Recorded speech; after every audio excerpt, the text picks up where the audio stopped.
Gene, thank you so much Simone.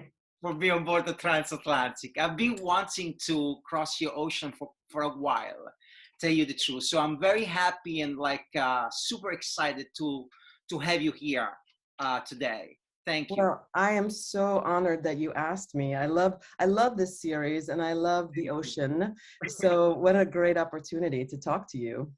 Okay, look, so we believe that everyone is an ocean of erratic thoughts and wild feelings. So I'm gonna put you through like the 7 C's interview. 7 questions, like the 7 C's, and let's start with the first one, okay? Okay. Good. Humanity has been able to reach like distant vistas, such as the moon, the deep oceans, and the wild expanses at the Earth poles. Now, scientists have made a new breakthrough in the exploration of like different type of frontier, the hallucinatory world inside dreams. An international team of researchers was able to achieve real-time dialogues with people in the midst of lucid dreams, a phenomenon that is called interactive dreaming. Within our industry, the word interactive is used way too often, but it's never associated to the word dream. So if I were to give you a platform called interactive dreaming as a new communication channel, what would you use it for? Oh, I love this question. I love it. I love it is the epitome of what if thinking, right? If you that how curiosity can drive innovation. And how do we as creatives act as futurists, not just what we have in front of us, but what's possible. I like to think of it as growth mindset and how we think proactively versus reactively. Um, I read a quote recently. We as a species are addicted to story. Even when the body goes to sleep, the mind stays up all night telling itself stories. This was by an American literary scholar. I think his name was Jonathan Gottschall. I'm probably murdering his pronunciation. Beautiful quote. But you're right about, we talk a lot about interactive and we talk about the physical and the digital experiences. I love this push to the cerebral and this subconscious creativity. And we live right now in a world of content, and creators and influencers and makers are creating more and more branded content. But what an opportunity to empower consumers to come and co-create with us as brands, right? Tapping into the infinite creativity and imagination out there. Like, you think that this vibe that we can tap into it, it's almost palpable, right? And I think for the longest time, advertising and marketing has been pushing content at people, and social and digital have opened it up to be more experiential. But we've seen it in sci-fi movies where you can kind of tap into the brain.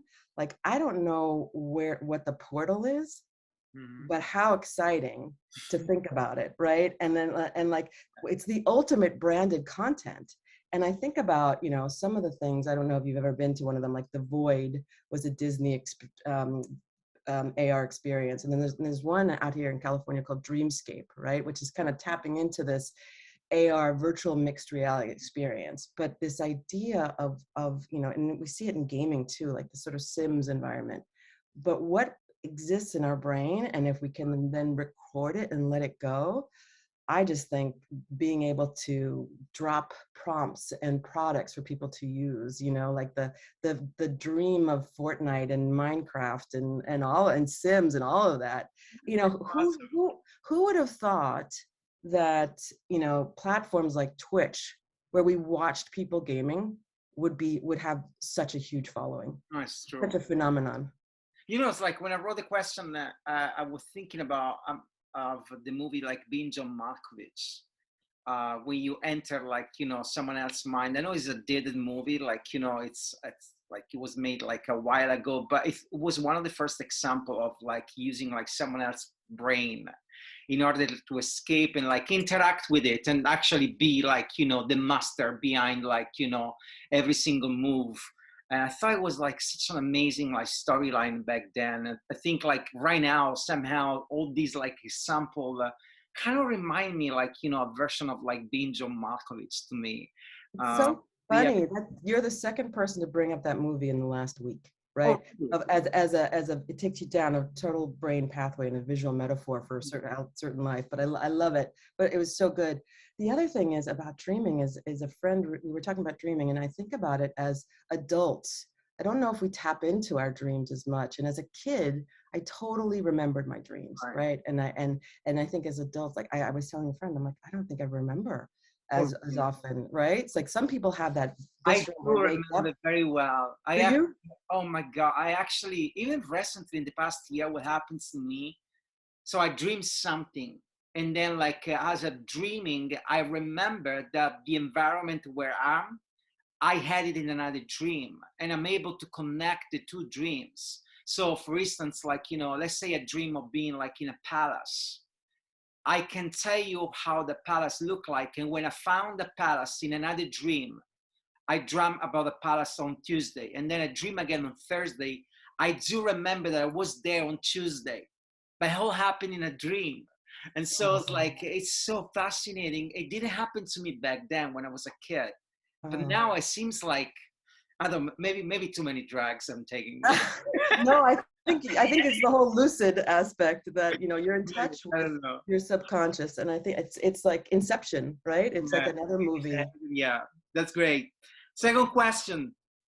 There is a true fable out there, and it carries the signature of Patti Smith. It is a fable that comes in the shape of a book. It is a portrait of two young artists' ascents, a prelude to fame. It was the summer Coltrane died, the summer of love and riots, and the summer when a chance to encounter like the people of legends in Brooklyn, it was like true, like, real. The book is called Just Kids, and it's permeated by youth and love, two young oceans mixing waters and hopes. Was there a time earlier in your career when you connect deeply with another creative within the industry? Was there a moment when what you did together shape who you became after? I love that book. Oh, Oh, I mean, who? oh, I love that book. And it took me back to college in New York, in Manhattan, in the late 80s. And it was sort of like the remnants of those experiences and places that she wrote about her and Maplethorpe. Amazing. And it reminded me of, it was kind of like the end of college and the beginning of my career, where I literally crossed the ocean. And I got the opportunity to go and study graphic design in Milano, in Oh, Italy, to wow. be an exchange student. And you know I you know it was such an eye-opening experience. And I was studying design. I didn't know the language, I didn't know the culture, I didn't know the people. And so I had to learn, and I was exposed to this amazing culture. And I was with friends at a Ramones concert Mm. in Milano, right? And I was like, I was a bit of a punk back then, and I met this young guy who kind of saved me from getting tousled in the mosh pit. And he didn't speak English, and I didn't speak Italian yet, but we connected with friends, and then we started being friends, and then we started dating, and it became this whirlwind, amazing relationship that exposed me to the inside of the Italian culture. And we traveled, we adventures, we went through Italy, through Europe. And I ultimately had to come back to the States. Mm. And at the same time, I was studying graphic design, and that's what I really wanted to do. That's just even looking at the design in Italy, the fashion, the food, the culture, being exposed to so much. But I had to come back to the States to graduate, and it was hard to leave. I wanted to stay. And as I came back, we continued long distance. But he had studied interior design and restoration, architectural restoration, and was a very curious person. Crazy fun, crazy volatile, and crazy Italian. And when I came back, I graduated, and my intention was to start my own graphic design business. And I got an opportunity from one of my teachers he kept saying, you should be in advertising. And it was, I think, something about my personality, something about my style, something about that he saw the possibility in me. And I was really kind of grinding with this one woman graphic design business, tiny. And he offered me a freelance gig to be an associate art director at Saatchi and Saatchi back in the day. And I'm like, no, I don't want to be an everything. He said, just come and freelance me. I need somebody. And then 2-week freelance turned into an offer for, an assistant art director position. And, basically it was, he said, give me 6 months. And if you don't like it, and if you leave, it's okay. And I really think my mind was open to new possibilities. And what I found is this idea of diversity of thought. And I absolutely fell in love with the collaboration, with the creativity, with working with writers and photographers and cinematographers and musicians and editors and strategists, and creating this cacophony of work, as opposed to this, nothing wrong with that, but that's kind of head down one person thing, but this collection of minds. And I was hooked. And I fell in love with the process. And he and I co-created in Italy. We started a business. It was at this time when we were both learning the Mac at the same time. We were both getting on the internet. I mean, this is how old I am, right? We were getting on the internet and reading code to try to buy plane tickets. Right? So it was all these things starting at the same time, of technology and creativity and possibilities and collaboration. And I really think it set a tone, and go back to Patty, we lived in Brooklyn, we bought a house in Brooklyn and we renovated ourselves, and we were covered in dust, and we knocked down walls, and nothing was impossible. And it was this spirit, this collaborative spirit of what if? How hard could it be? I do believe there is a time in life, in a city life, in a life of a city, sorry, I should refrain, that is almost irreplaceable. And I think like the 80s in New York, I wasn't there, unfortunately, so I couldn't experience. But I do believe must be like one of the most amazing time, probably the early 80s. Like, when Patty, when I moved to New York City, it was 2006, and I did stay at the Chelsea Hotel, but it wasn't like, the same thing. I mean, I was just like trying to live through a replica, but again, I'm like, what a time, right? Like, what a time the 80s to be like, and I think like for you, probably for your story, which is like so well, like put, like, Milan was like almost like function as the Chelsea Hotel, the city of Milan. It was amazing. Yeah. It was like Brera. I don't know, like you'd go to Brera and you'd see the poets and the creatives and the fashion, and it's so expansive to experience other places, especially for young creatives. That's how people think and create and work differently. What a great story. Third question. A Rolling Ocean named Katharine Hepburn famously shunned the Hollywood machine and refused to conform to society expectations of women. She was outspoken, assertive, and athletic, and wore trousers before they were fashionable for women. With her unconventional manner, Hepburn epitomized the modern woman in the 20th century United States, and she's remembered as an important cultural figure. Now, you were named by Business Insider one of the 30 most creative women in the advertising industry, and above all, you were celebrated as one of the most influential, like Working Matters. If you had a chance to sit down with Katharine Hepburn right now, start a conversation with her, what would be your opening line? Oh my gosh. No pressure at all. Oh my goodness. How would you start? How would you even start? I think, I think it's practicing the art of the pause, right? Taking a moment to pause and really reflect on her impact, right? Recently, over the pandemic, so many of us depended on movies for entertainment when we couldn't go out, and I rewatched a lot of classics with my young daughter, my young feminist daughter, which I'm proud to say. And we watched Guess Who's Coming to Dinner, right? Oh, so good. And I might have had a little crush on Sidney Poitier growing up, and but she was so ahead of her time. She was so progressive, and her character was so progressive, and there's no way that character isn't linked to who she was. And when I think about it, and I think about her lifespan, she was born in the early 1900s. She almost lived 100 years. So what she saw, God, like to ride along, right, with her, and what she saw from the phases of feminism, even, like the women getting the right to vote, her starting in the 20s, her getting um, her career starting in the 30s, and seeing one of my icons, Gloria Steinem, watching the feminist movement of the 60s, 70s, right, and then even up and through today. She literally and figuratively wore the pants in Hollywood, right? That boldness, and she paved the way for so many icons. So what would I say to her? I try to, again, I think when I think about it, I'd be very deferential because she's pretty awesome. In an era where women were expected to be subservient, sweet, and arm candy, if you think about Hollywood in that time, she was not.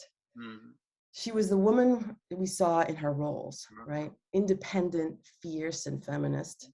Her career began after women were given the right to vote, but long before they were seen to equals as men. And we're still working on that, granted, right? There's still work to be done. She never seemed to let that bother her. So what I would ask her is, what, Catherine, Ms. Hepburn, what inspired you to take such a different path?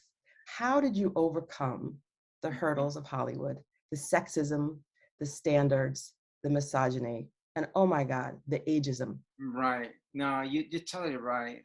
Yeah. One thing about her that truly like fascinated me, she was such a strong woman.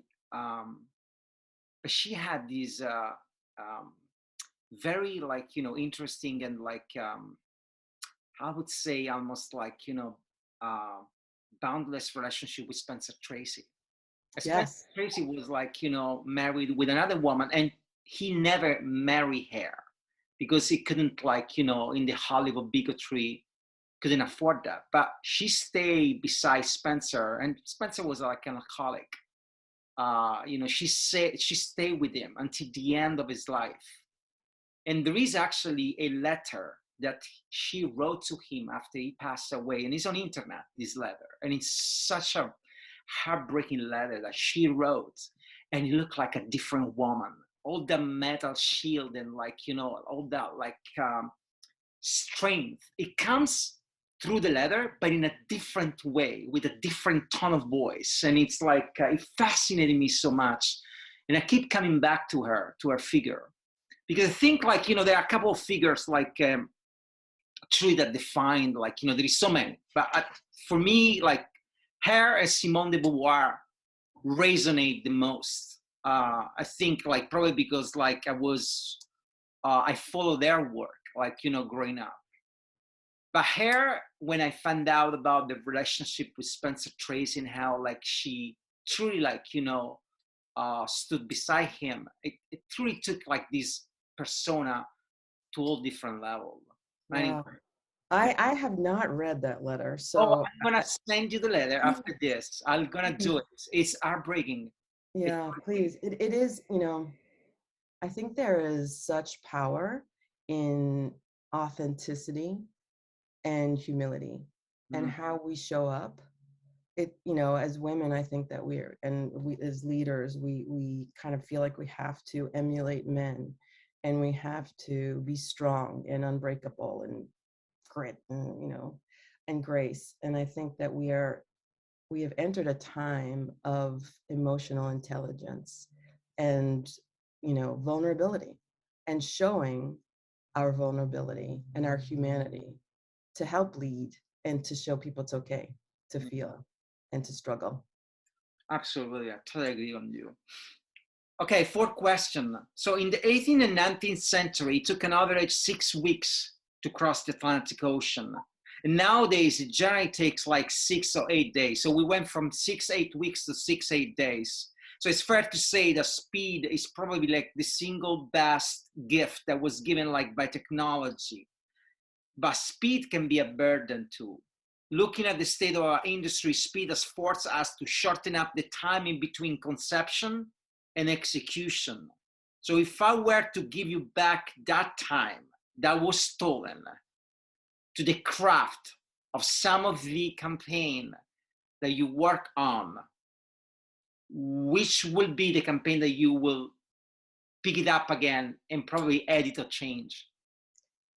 This is such a hard question, I Simone, know. because it's so hard because it's so true. And I think it goes back to, for me, I think I go back to my core kind of characteristics as a creative, that I am the type of creative, or at least I was, who would noodle craft to the end, and that work is never finished.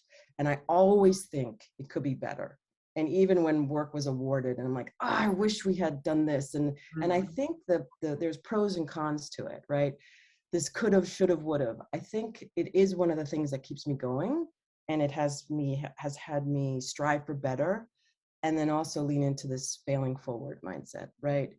I've had to really adapt that.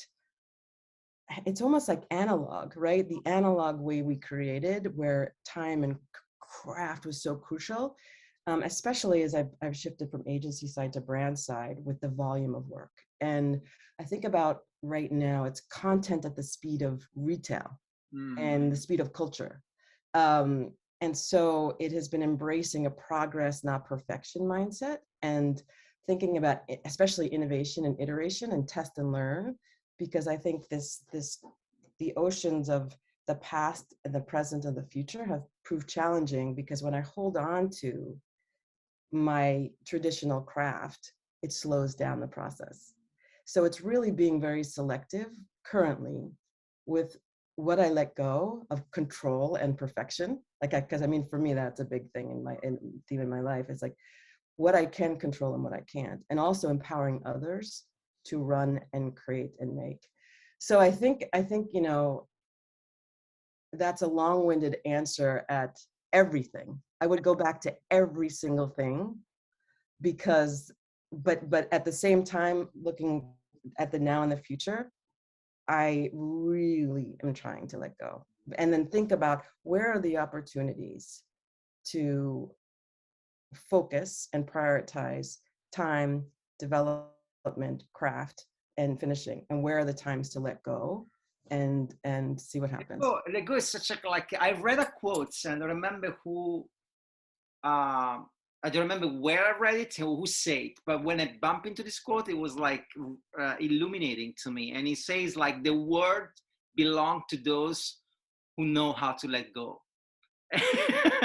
It is a practice. It is a practice for me, like mindfulness, right? It's like, because I think as creatives, it's and craft, and it's like control, but it's really, yeah, it has been a journey for me.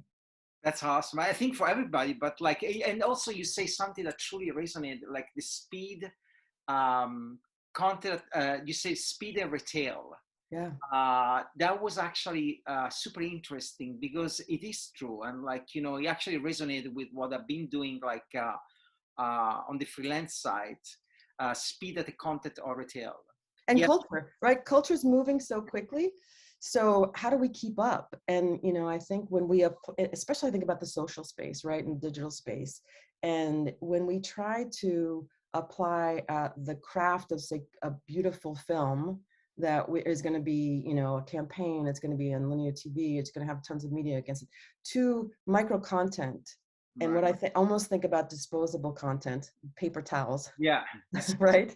Stackable content. Yeah. Yeah. And so it's going to be here today, and where is it going to go? Right. And then if we allow that space to be a playground for creativity and what if thinking, and populate it with things and see what resonates, and then go deeper, it allows for more possibilities. Yeah, I totally agree on that. Good. Great observation. Okay, fifth question. I had not dreamed the sea so deep, the hair so dark, so long my sleep. I have become another child, awake to see the world go wild. From a stray poem of Allen Ginsberg come these heartfelt words. The last time we all woke up to see the world go wild, it was like in 2020, during the pandemic, at the beginning of the pandemic. Have these surreal times turn you into another child, as Allen Ginsberg poignantly say in the poem? Have you rediscovered yourself? You love the beat poets, don't you? Oh, I love your poet. I love every, you know, as I always say, I think I've said a few times on this, like, on this show, I was raised with poetry. My mom was a little bit off as a person, and she was a literature teacher. And Mm. so in a time where like all the other kids were raised with songs, and like, you know, I was just raised with poetry, and some of the poetry was not even like appropriate for a kid of my age. But I remember my mom reading, like, you know, for instance, like, I don't know, Marcel Proust when I was like 8 years old. 8 years old is like, it's crazy, right? You wouldn't do that to a kid. But I guess that, like, you know, shaped who I am now. So yeah, but Yeah. big generation play a big role in my upbringing. Like, you know, What a gift she gave you. she didn't Incredible. give her a course, I guess, because she is still in me a certain level of sadness, Mm. since because some of this poetry was really sad. And so like I have images, like, you know, that recur and come visit me, like, you know, during the night sometimes, and like, you know, and sometimes are nightmares. Mm. So it's really like a double coins, but I wouldn't have it any other way. I think like what happened is like she found like a really fertile territory with me, and then I developed my own style, because she's very into like French literature and Russian literature, where, like, you know, I went a totally different way with American literature, but also like with certain kind of French literature, like, you know, Louis Ferdinand Céline, and she hated Céline. You know, she was more like you know, Flaubert, Balzac. Anyway, I Wow. digress, but yeah, Wow. please tell me What an about. education. So a great prompt. And, you know, I've almost been hesitant to talk about the benefits of the pandemic, right? So many people, when you talk about the sadness, so many people Right. have died, and so many people have suffered, and so many people have lost. And so I pause to make sure I honor and respect that. For me, it's been transformational. Mm, And I think about it as a personal and professional metamorphosis. mm, Um, if it's I hadn't thought about it as a childhood, but I think it's a discovery. I think about it as a third chapter of my life.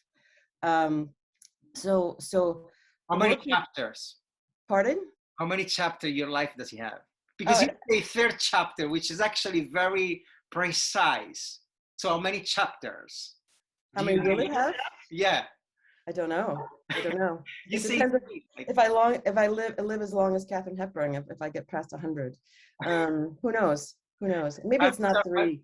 yeah, I'm sorry to interrupt you. I No, just, no, this that's like okay. third chapter was such a beautiful like number. I just like come attention. I love the number three. I Yeah. just love it. It's perfect. Um, so the shift to working at home, and you know, I as a creative and a creative leader, and as a, I guess, extrovert, I get so much energy from people, right? That kinetic contact of working with people and meeting different people and exchanging ideas and collaboration. And so, you know, I thought it'd be really challenging to work virtually, but we made it work, you know, through technology and but it was a really hard time to, you know, when my time at Disney, 70% of my creative team was furloughed, right? And so the pressure of making of getting the work done, but making sure people were healthy and inspired and okay, and it was very, very trying. So it was a lot of stress, and it was intense. So and I think, like many, there was no boundary from work. Like, we got up in the morning, we worked all day on Zoom, and we, you know, went to bed at night, and then we started all over again. It was just constant access, bed to laptop. And it was great in a sense to be home, and, you know, I've had dogs under my desk, and, you know, I had, so my daughter in the kitchen, but there were a lot of things about my life that weren't okay. And I think, you know, I started to see the need to find balance and to find peace in that. I think we already had this workaholic culture, Mhm. And this culture of busy, and this, the harder you have to, this mindset of, you have, like, the harder the work, the better you do. It has to be hard. And celebrating, oh, I work so hard. So, I really started, I had worked with an executive coach probably the year or so before. And one of the things was, again, making the transition from agency side to brand side, is that much more like having to work with the left and right brain, right? And working with, creativity to deliver the business, and prioritization. So I needed a little bit of, that business, strategy and prioritization, and time management. And she got me to meditate. And I'm like, I was looking for tools. I'm like, I need the tools to help organize it. She's like, you need to meditate. You need to stop and pause and focus, and be mindful and be in the moment. And I did it. I dabbled, but during the pandemic, I really leaned into meditation and made it a priority in my day. And I leaned into exercise, and I leaned into walking and being in nature, and creating the boundaries that I needed to separate from work, and make space for my own thoughts and creativity. Like, if you don't recharge your batteries, you're really not going to be able to be creative.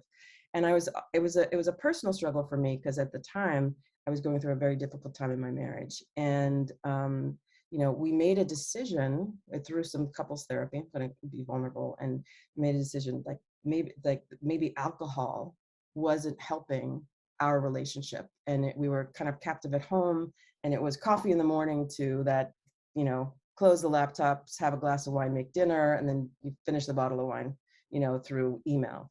And we decided to see if removing alcohol would remove some of the fighting and tension. Mhm. And what it provided for me was a clarity Mhm. that was incredible. And instead of numbing, I think advertising, we live in a world of, it's alcohol and booze and drugs, and it's fun and it's creative and it's going to enhance and social. But what it really was doing for me was numbing some of the feelings of stress, and maybe conflict in my relationships, and maybe conflict within myself. And so by removing it and getting quiet and meditative, I was able to hear my instinct better, Mhm. and feel my feelings, and decide what I needed to do to find peace. Mhm. Because I didn't feel peace at home. It's I was actually I was captive in my home, and I didn't feel peace at home. it's so interesting. Is metaphorically is the equivalent of like when you get to a doctor, you get anesthesia and you numb, right? But while the anesthesia fade off, you all the senses like start coming back, Yeah. and you are so more vulnerable. But at the same time, you really your nerves are so tense, and and you feel every single thing. And Yeah. it's it kind of remind me that such an interesting journey. Yeah. And uh, what it took me to, ironically, with the theme of your conversations, was to the ocean.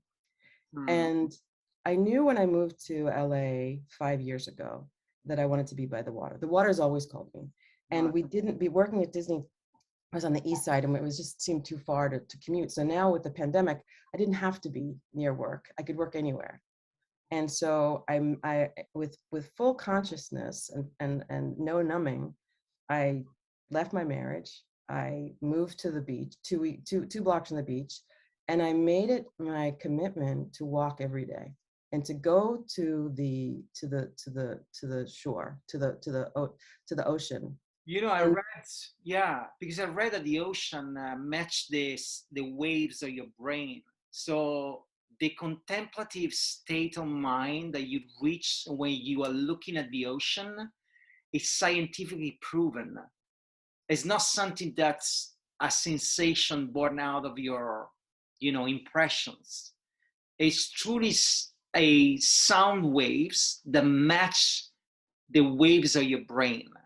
Um, yeah, it, it was so healing for me, and also continues to be this place of peace. And if I get to the oceans, to the shore, to the edge, right, and just watch the tide, and it's the continuity, regardless of me, it's going to keep going on.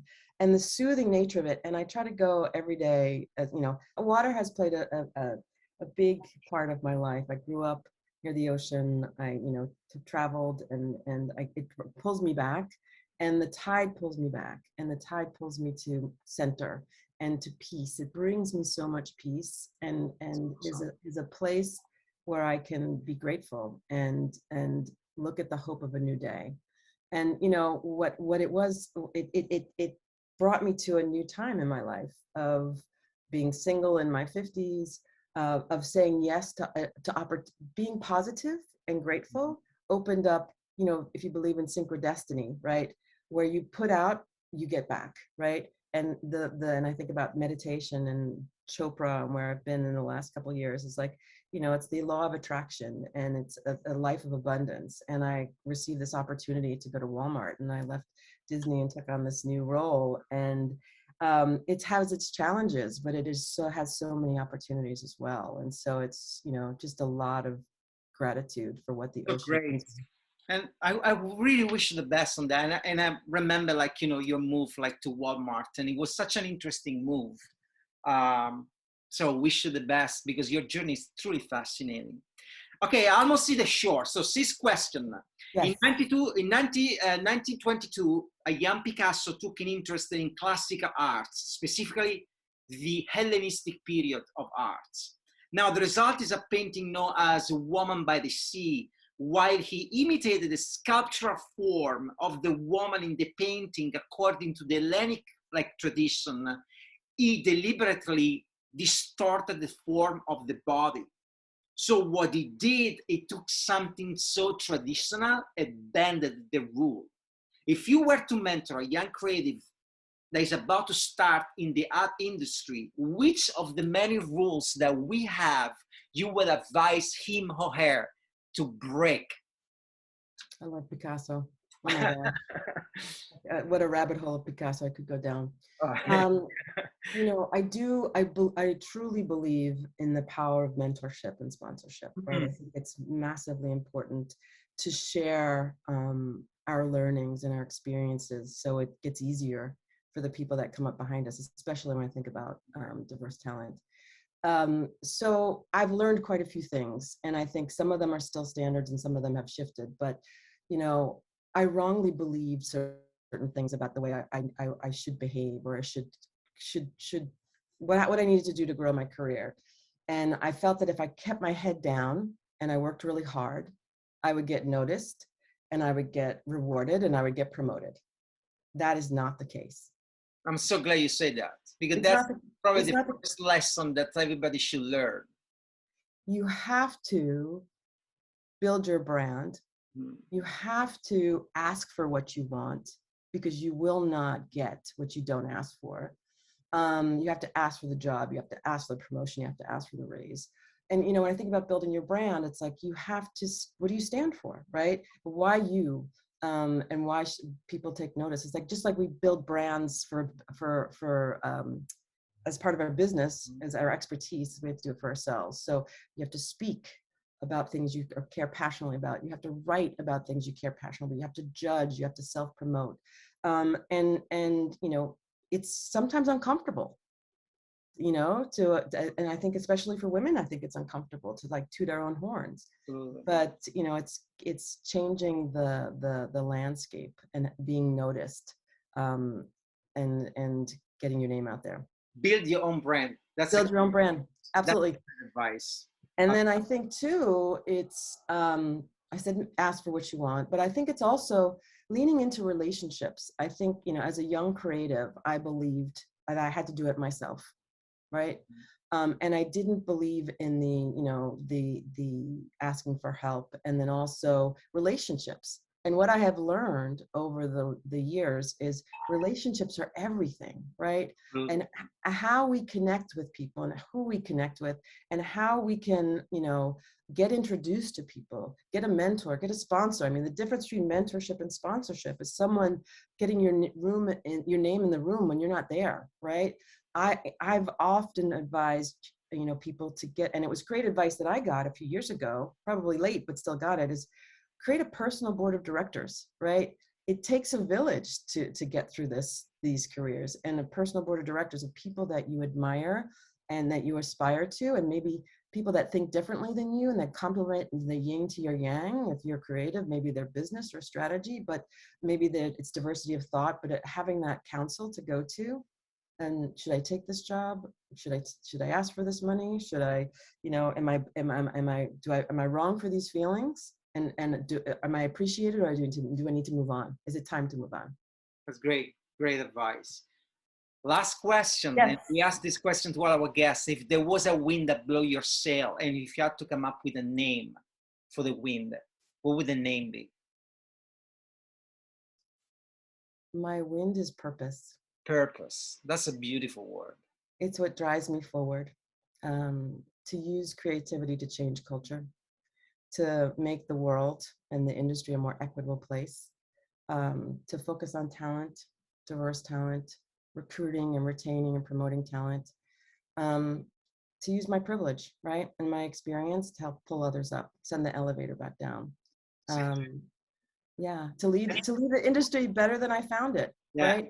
That's right there. It's just like one big purpose. I mean, look, I think like I knew before getting to this ocean crossing that I would step into like some beautiful waters, but you like truly like surpassed the expectation. I wish you all the best for your career and for everything. And like, thanks so much for letting me like, cross your ocean and also like go deep into like some of the personal water. Thank you so much, Jane. Thank you, Simone. Ciao. Bye-bye.